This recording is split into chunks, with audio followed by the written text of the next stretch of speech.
ನಮಸ್ತೆ ಸ್ನೇಹಿತರೆ, ಇಷ್ಟು ಅದ್ಭುತವಾಗಿ ಪ್ಲೆಸೆಂಟಾಗಿ ಇರೋ ಜಾಗ ಇದು ನಮ್ಮ ಮನೆ. ಮನೆ ಎಲ್ಲರಿಗೂ ಕನಸು ನನಸು. ನಮಗೂ ಅದೇ ಆಗಿತ್ತು ಸ್ನೇಹಿತರೆ. ನಾವು ಈ ಮನೆಗೆ ಬರೋಕ್ಕೂ ಮುಂಚೆ ನಾವಿದ್ದಿದ್ದ ಮನೆ ಒಂದು ರೂಮು, ಒಂದು ಹಾಲ್ ಥರ, ಒಂದು ಕಿಚನ್ ಸಪ್ರೇಟ್ ಇತ್ತು. ಎಷ್ಟು ಕಷ್ಟ ಅಂದರೆ ನೀವು ನಂಬ್ತಿರೋ ಬಿಡ್ತಿರೋ,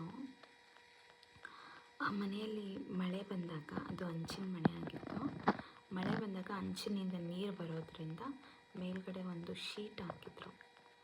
ಪ್ರತಿ ವರ್ಷ ಗಾಳಿಗೆ ಹರ್ಕೊಂಡು ಹೋಗ್ತಿತ್ತು ಆ ಶೀಟು. ಆ ಥರ ಇತ್ತು ಮನೆ ಮಾತ್ರ. ಮನೆಯೊಳಗೆ ನೀರು ಬಂದುಬಿಡೋದು, ನಮಗೆಲ್ಲ ನಿದ್ದೆ ಬರ್ತಿರ್ಲಿಲ್ಲ ಮಳೆ ಏನಾದರೂ ಬಂದರೆ. ಬಟ್ ಅದೆಲ್ಲ ಸ್ವೀಟ್ ಮೆಮೊರೀಸ್ ಫ್ರೆಂಡ್ಸ್. ಆ್ಯಂಡ್ ಇದು ನಮ್ಮ 2 ವರ್ಷ ಆಯಿತು ನಾವು ಈ ಮನೆಗೆ ಬಂದು. ಸೊ ಗಿಡಗಳು, ಇದು ಹೊಲದಲ್ಲಿರೋ ಮನೆ, ಅದರ ಎದುರುಗಡೆ ಇರೋದು ಬಂದುಬಿಟ್ಟು ನಮ್ಮ ದನದ ಮನೆ. ಇದು ನಮ್ಮ ಮನೆ. ಸೊ ಇದು ಹೊಲದಲ್ಲಿ ಕಟ್ಟಿರುವಂತಹ ಮನೆ. ಇಲ್ಲೆಲ್ಲ ಫ್ಲವರ್ಸ್ ಹಾಕಿದ್ದಾರೆ. ಇದು ದಾಸವಾಳ ಹೂವು, ಅಲೋವೆರಾ, ಎಗೇನ್ ದಾಸವಾಳ, ಕರಿಬೇವು. ಸೊ ನೋಡ್ತಾ ಇರ್ಬೋದು ನೀವು, ಹೂವಿನ ಗಿಡಗಳೇ ಇದೆ ನಮ್ಮ ಮನೆಯಲ್ಲಿ. ಅಲೋವೆರಾ ಗಿಡ, ವೈಟ್ ಮತ್ತು ಪಿಂಕ್ ಕಲರು, ಅದು ಏನು ಶೋ ಗಿಡ ಇರ್ಬೋದು. ಅದು ಮೇಲ್ಗಡೆ ಲೈಟ್ಸು. ಅದು ಆ್ಯಕ್ಚುಲಿ ಸುಮಾರು ಕಾಂಪೌಂಡ್ ಸುತ್ತ. ಇಟ್ ಈಸ್ ಆಲ್ ಬಿಕಾಸ್ ಯಾವುದಾದ್ರೂ ಫಂಕ್ಷನ್ಸ್ ಇದ್ದಾಗ, ಅಲ್ಲೇನಾದರೂ ಕೆಲಸ ಇದ್ದಾಗ ಹೆಲ್ಪ್ ಆಗುತ್ತೆ ಅಂತ ಹೇಳ್ಬಿಟ್ಟು ಹಾಕ್ಸಿತ್ತು. ಮನೆ ಕಟ್ಟಿ ನೋಡು, ಮದುವೆ ಮಾಡಿ ನೋಡು ಅಂತ ಹೇಳ್ತಾರೆ.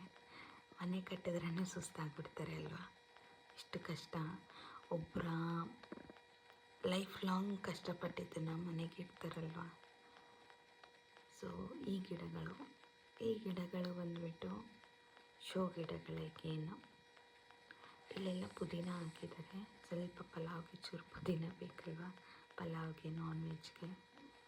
ಸೊ ಹಾಗಾಗಿ ಇಷ್ಟು ಗಿಡಗಳಿದೆ ಮನೆಯಲ್ಲಿ. ಆಚೆನೂ ಕೆಲವೊಂದಿದೆ ಫ್ರೆಂಡ್ಸ್, ನಂಗೆ ಅಷ್ಟು ಗೊತ್ತಿಲ್ಲ. ಇಲ್ಲೊಂದು ಶೋ ಗಿಡ ಹಂಗೆ ಇಟ್ಟಿದ್ದಾರೆ.